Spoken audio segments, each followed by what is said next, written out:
Hola, ¿cómo están? Les habla Roberto Áñez.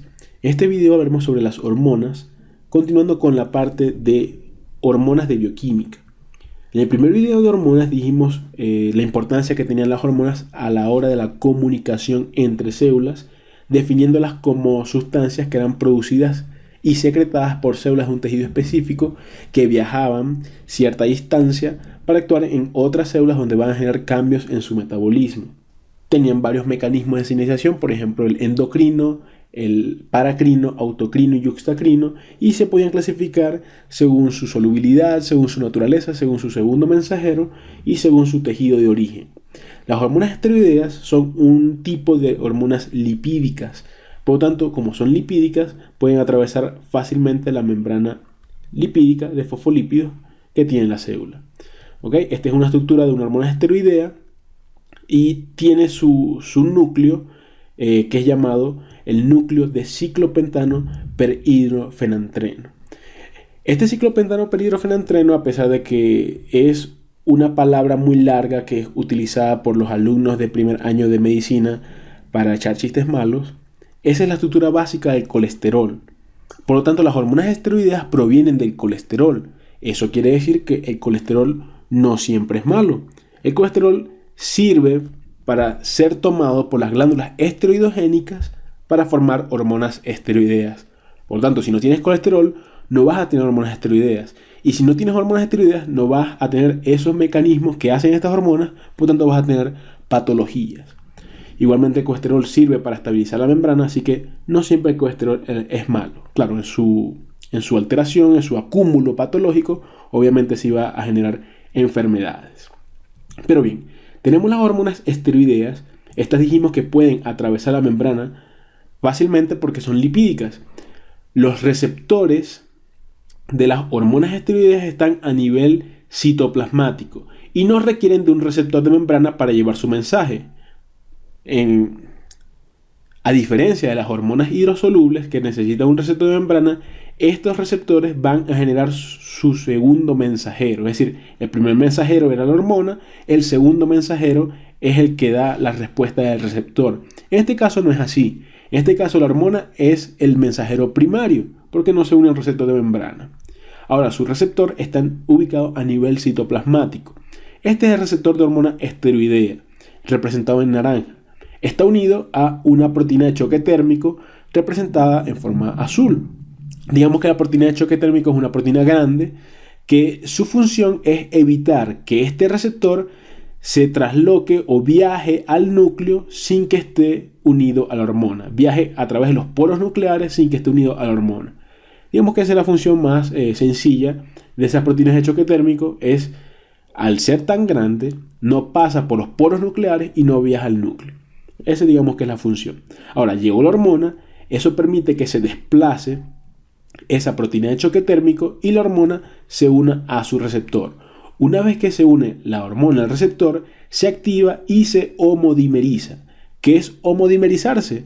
Homo es de igual y dimerizarse es formar dos componentes. Entonces va a ser un homodímero, es decir, un complejo que tiene dos componentes iguales, dos complejos hormona-receptor activados. Una vez formado este homodímero, viaja al núcleo, atraviesa los poros nucleares y se une al ADN donde va a generar su mecanismo de acción. Es decir, las hormonas esteroideas actúan a nivel genómico. Bien, una vez entendido esto, vamos a hablar un poco sobre el receptor. Digamos que esta es la estructura del receptor. Eso permite clasificar o dividir al receptor en varios dominios. Este dominio que está acá se llamará dominio A y B. Este dominio A y B sirve para el reconocimiento de segmentos específicos de ADN. Esos segmentos específicos de ADN son llamados elementos de respuesta a hormona. Digamos que el elemento de respuesta a hormona será una secuencia de nucleótidos, por tanto, esa secuencia de nucleótidos va a ser reconocida por este dominio A y B del receptor de hormona esteroidea. Tenemos también otro dominio que es el dominio C, que tiene zinc. Este zinc permite la formación de los dedos llamados dedos de zinc, que su función es unirse con el ADN. Como pueden ver, se forman como una especie de dedos que a la final sirven para anclarse al ADN. Este dominio sirve para el reconocimiento del segmento de ADN y este dominio sirve para su anclaje. Tenemos también el dominio E. El dominio E sirve para la unión del receptor con la hormona o con la proteína de choque térmico. Recordemos que cuando llega la hormona, desplaza a la proteína de choque térmico y se une a la hormona. Hay más dominios, pero solamente quiero que sepan esos por mi parte. Obviamente ustedes profundizan en los otros. Bien, tenemos que la hormona atravesó la membrana, se unió a su receptor, se activó, se homodimerizó y una vez homodimerizado, traspasa los poros nucleares, viaja al núcleo, ¿ok? Y el núcleo reconoce a ese segmento de ADN, que es una secuencia de nucleótidos, que es llamado elemento de respuesta a hormona, y allí se une. Bien, tenemos que tener información básica de que el ADN son secuencias de nucleótidos, y los nucleótidos tienen bases nitrogenadas. En el caso del ADN, las bases nitrogenadas son la timina, adenina, guanina y citosina. También el ADN comprende los genes. Los genes son secuencias de ADN que a la final van a servir para formar proteínas que van a ser enzimas o proteínas estructurales, entre otras. Antes del gen se encuentra una secuencia de ADN que es rica en nucleótidos que contienen bases nitrogenadas de timina, adenina, timina, adenina, timina, adenina, y por eso se llama caja Tata. Esta caja Tata se encuentra muy cercano al gen y sirve para modular la expresión o represión de dicho gen. Supongamos entonces que este complejo hormona-receptor homodimerizado se une al elemento de respuesta a hormona, y a lo que se une el elemento de respuesta a hormona permite que en la caja Tata se forme un complejo que es llamado complejo de preinicio y está representado por la ARN polimerasa y factores de transcripción.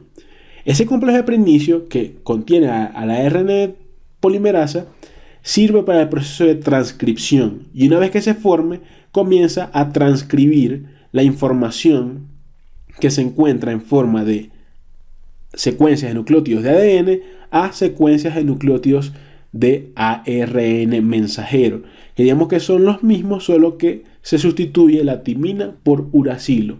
Entonces tendría uracilo, adenina, guanina y citosina. Este ARN mensajero, que es la información que está en el ADN, puede viajar hacia el citosol y unirse al ribosoma para formar proteínas. Entonces digamos que la función del ADN es la síntesis de las proteínas necesarias para la subsistencia de la célula y el desarrollo celular, pero el ADN es muy grande, no puede salir al citoplasma para hacer eso, entonces requiere de mensajeros. Ese mensajero es el ARN mensajero, que puede salir por los poros nucleares, unirse a los ribosomas. En los ribosomas está el ARN de transferencia, y el ARN de transferencia va a ser la traducción de información de ADN a información de proteína. La información del ADN y ARN son nucleótidos y la información de proteína son aminoácidos. Entonces aquí ocurre la traducción y esta es la transcripción. Una vez entendido esto, ¿qué tenemos? Entonces se unió el complejo de hormona-receptor al elemento de respuesta a hormona, se formó o se estabilizó el complejo de preinicio en la caja Tata, se inició el proceso de transcripción, se formó el ARN mensajero y se formaron proteínas.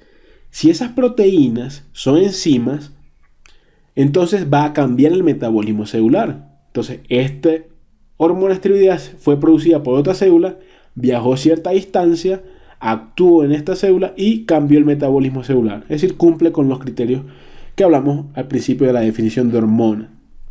Entonces, ¿cómo se llama este proceso? Este proceso se llama inducción de genes. Inducción de genes porque va a haber expresión de proteínas que no se estaban expresando tan activamente antes de la acción de la hormona. Ahora, no siempre la acción es de inducir. Hay elementos de respuesta a hormona negativos. ¿Qué hacen estos elementos de respuesta a hormona negativos? Que cuando se una el complejo hormona-receptor homodimerizado, a lo que se une acá no permite que se forme complejo de preinicio, por tanto no se forman ARN y por tanto no se forman las proteínas. Si no se forman las proteínas y por ejemplo hay enzimas, ya no habrá estas enzimas y ya también se va a cambiar el metabolismo de la célula. Por tanto, si aquí estaba la célula que produjo la hormona esteroidea, viajó hasta acá y cambió el metabolismo celular, también cumple la definición de hormona. Ahora, este proceso no se llama inducción de genes, se llama represión de genes. Por tanto, las hormonas esteroideas trabajan a nivel genómico induciendo o reprimiendo genes. Entendido esto, vamos a hablar sobre ciertos ejemplos para que se afiance más el conocimiento. Vamos con el primer ejemplo. Vamos a hablar de una hormona esteroidea llamada cortisol.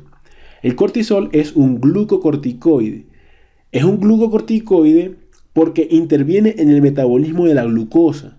En vista de que interviene en el metabolismo de la glucosa, se llama glucocorticoide, y corticoide porque se produce en la corteza de la glándula suprarrenal. Entonces el cortisol puede intervenir en el metabolismo de la glucosa. Vamos a suponer que este es un hepatocito, es una célula hepática. El cortisol, entonces, como es una hormona esteroidea, es lipídica, atraviesa la membrana fácilmente, se une a su receptor, se activa, se homodimeriza y viaja al núcleo y se une a un elemento de respuesta hormona de un gen específico. Este gen es de la enzima llamada fosfoenolpiruvato carboxiquinasa. Esta enzima es encargada de transformar el piruvato a fosfoenolpiruvato de la vía de la glucólisis. Si no has visto la vía de la glucólisis, te recomiendo que veas mi video de óxido reducción de la glucólisis, que acá te dejo para que veas el video más tarde. ¿Ok?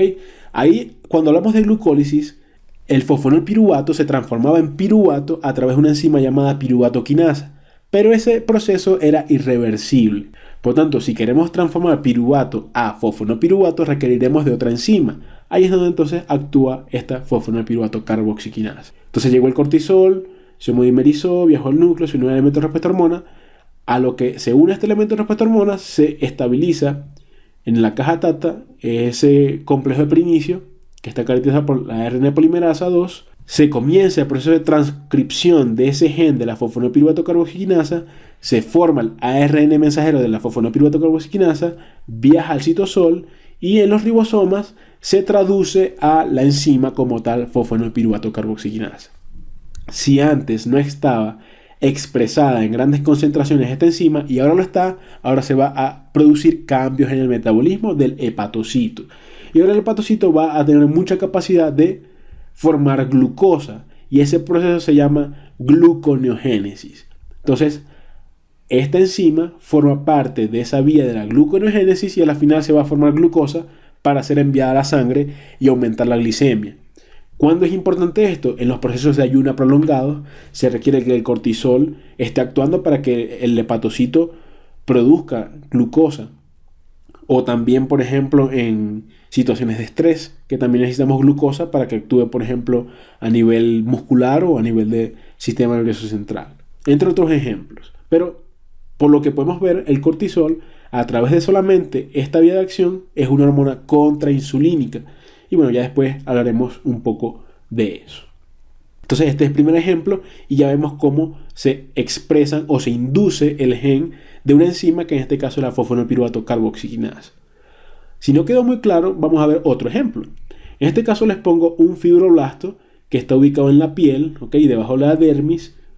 Y el fibroblasto se encarga de producir colágeno tipo 1, ¿ok? Ese colágeno tipo 1 se encarga de la elasticidad de la piel y por lo tanto es importante para garantizar esa elasticidad fisiológica que tiene la piel. Ahora, si el cortisol se mantiene en concentraciones elevadas, patológicas, ¿ok? El cortisol puede actuar sobre un elemento de respuesta hormonal negativo para el gen de colágeno tipo 1 y ya pueden ver un poco lo que va a pasar.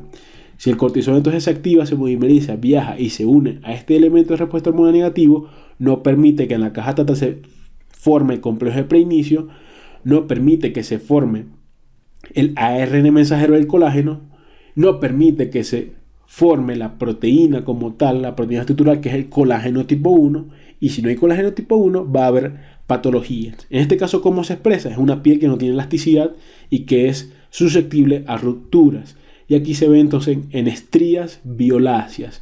En la enfermedad de Cushing o síndrome de Cushing se ve entonces este tipo de lesión. Es la estría violácea. No se confundan con la estría que tiene fondo blanquecino, que es una estría que se produce cuando hay cambios bruscos de la elasticidad de la piel. Por ejemplo, personas que aumentan y adelgazan rápidamente. ¿Ok? Ahora, esto es en condiciones patológicas, pero es un ejemplo de un elemento de respuesta hormonal negativo. Si no quedaron claros con eso, vamos a ponerles otro ejemplo. Yo estoy seguro ya que con este ejemplo ya todo queda bien afianzado. En este caso les voy a poner el ejemplo de la aldosterona. Y vamos a estar ubicados entonces en el túbulo distal. ¿Ok? Este es el túbulo distal, esta es una célula de la pared del túbulo distal, aquí se está produciendo la orina y este es el intersticio. Si no queda muy claro, en el riñón la nefrona es la unidad funcional y la nefrona tiene esta estructura didáctica. Estos son los capilares glomerulares, esta es la cápsula de Bowman, túbulo proximal, asa de Henle, túbulo distal, túbulo colector y conducto colector. Entonces esta es la que me interesa que vean, el túbulo distal. Supongamos que aquí hay una célulita, esa célulita es esta. Y esta es aquí donde se está produciendo la orina y esta es aquí la parte del intersticio. Aquí están entonces los capilares y vasos sanguíneos, etc. Ahora, ¿qué pasa cuando la aldosterona viene por acá, se sintetiza por la glándula suprarrenal?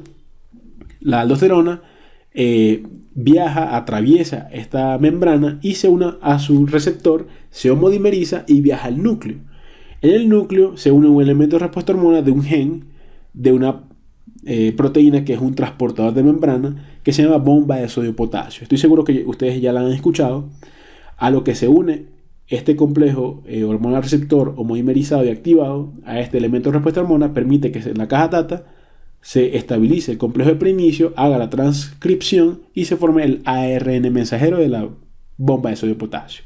Una vez que sale al citosol, se une a los ribosomas y en los ribosomas entonces se forma como tal la bomba de sodio-potasio, que se llama ATPasa de sodio-potasio. ATPasa porque toma energía del ATP para movilizar sodio y potasio, porque lo hace a través de un movimiento que va en contra de su gradiente de concentración. Entonces, esta es la ATPasa de sodio-potasio o bomba de sodio-potasio. Entonces, ahora va a haber mucha cantidad de esta bomba de sodio-potasio aquí en la membrana vasolateral de la célula del túbulo distal. ¿Ok? Es importante que conozcan cómo son las concentraciones del sodio y del potasio, tanto a nivel intracelular como a nivel extracelular. A nivel intracelular está poco concentrado el sodio y a nivel extracelular está poco concentrado el potasio. Pero a nivel intracelular está más concentrado el potasio y a nivel extracelular está más concentrado el sodio. Por tanto, si esta bomba de sodio-potasio envía sodio hacia afuera, lo está haciendo en contra de un gradiente. Y si toma este potasio y lo envía hacia adentro de la célula, también lo está haciendo en contra de un gradiente. Como lo hace en contra de un gradiente de concentración, necesita tomar energía del ATP. Y pues eso se llama ATPasa, porque degrada el ATP para usar esa energía y movilizar 3 moléculas de sodio hacia afuera de la célula y 2 moléculas de potasio hacia el interior de la célula. Ahora supongamos que aquí hay muchas bombas de sodio-potasio porque se está expresando a través de la aldosterona, ¿ok? Y ahora hay mucho sodio acá y el sodio es osmóticamente activo. ¿Qué es osmóticamente activo? Que arrastra agua. Y si ahora aquí hay mucho sodio, el agua que se está formando acá se reabsorbe a través de la movilización del sodio. ¿Y qué pasa con este potasio? Ahora, como hay mucho potasio acá, es secretado a través de un canal de goteo de potasio y como es a través de su gradiente de concentración, no requiere energía y simplemente se secreta el potasio acá y termina excretándose en la orina. En resumen, ¿qué hizo la aldosterona? Reabsorbió sodio, agua y secretó potasio o eliminó potasio. Bien, eso lo hace a través de este mecanismo, un mecanismo genómico. Yo espero ya que con 3 ejemplos ya se haya afianzado un poco más el conocimiento sobre el mecanismo de acción de las hormonas esteroideas. Entonces vamos a hacer un pequeño resumen. Las hormonas esteroideas parten del colesterol, de ese núcleo de ciclopentanohidrofenantreno, tienen su receptor a nivel citoplasmático, el cual está unido a una proteína de choque térmico para que no se trasloque al núcleo sin que esté unido al receptor. Una vez que se une la hormona al receptor, se homodimeriza y se activa y viaja al núcleo para unirse a los elementos de respuesta a hormona, que pueden ser positivos para inducción de genes o elementos de respuesta a hormona negativos para represión de genes. Entonces ese es el mecanismo de acción. Las hormonas esteroideas entonces inducen o reprimen genes y a través de ese mecanismo pueden hacer cambios en el metabolismo celular. Sin embargo, también se ha observado que tienen receptores de membrana, pero eso lo vamos a ver más adelante. Ya con esto termino entonces el video de hormonas esteroideas de la parte de bioquímica. Ya en la parte de fisiología vamos a ver un poco más de cómo se sintetizan, cómo viajan y otras cosas que acá no me interesa que sepan, solamente me interesa que sepan cuál es su mecanismo de acción. Y para finalizar, Le envío un saludo a Maca, que sigue respondiendo bien los casos clínicos de pH, y María Lucrecia Crespo, que también lo ha respondido bien. Ambas son estudiantes de segundo año de medicina de la ilustre Universidad del Zulia, de la cual yo soy egresado. Me siento muy orgulloso de ellas, ya que están respondiendo casos clínicos de pH, que hasta he visto a algunos médicos confundirse con ello, porque es verdad, es algo complicado. Pero bueno, apenas están en segundo año y ya están respondiendo eso. Muy orgulloso, las felicito. Y los invito a ustedes también para que intenten también responder esos casos clínicos viendo mis videos. Pero me interesa también siempre poner casos clínicos porque viendo lo patológico también se afianzan los conocimientos de lo fisiológico. Dicho esto, entonces terminamos este video de hormonas esteroideas para bioquímica. Me disculpa si hay ruidos en el fondo, pero mis vecinos tienen niños que les gusta gritar y llorar mucho. Pero igual seguiré haciendo los videos de esta forma. Espero les haya gustado. Si consideras que el aporte ha sido significativo, regálame un like. No te quedes con el conocimiento para ti solo, compártelo con tus amigos y colegas. Y si quieres ver los videos como estos, suscríbete a mi canal. Hasta luego, un abrazo muy fuerte.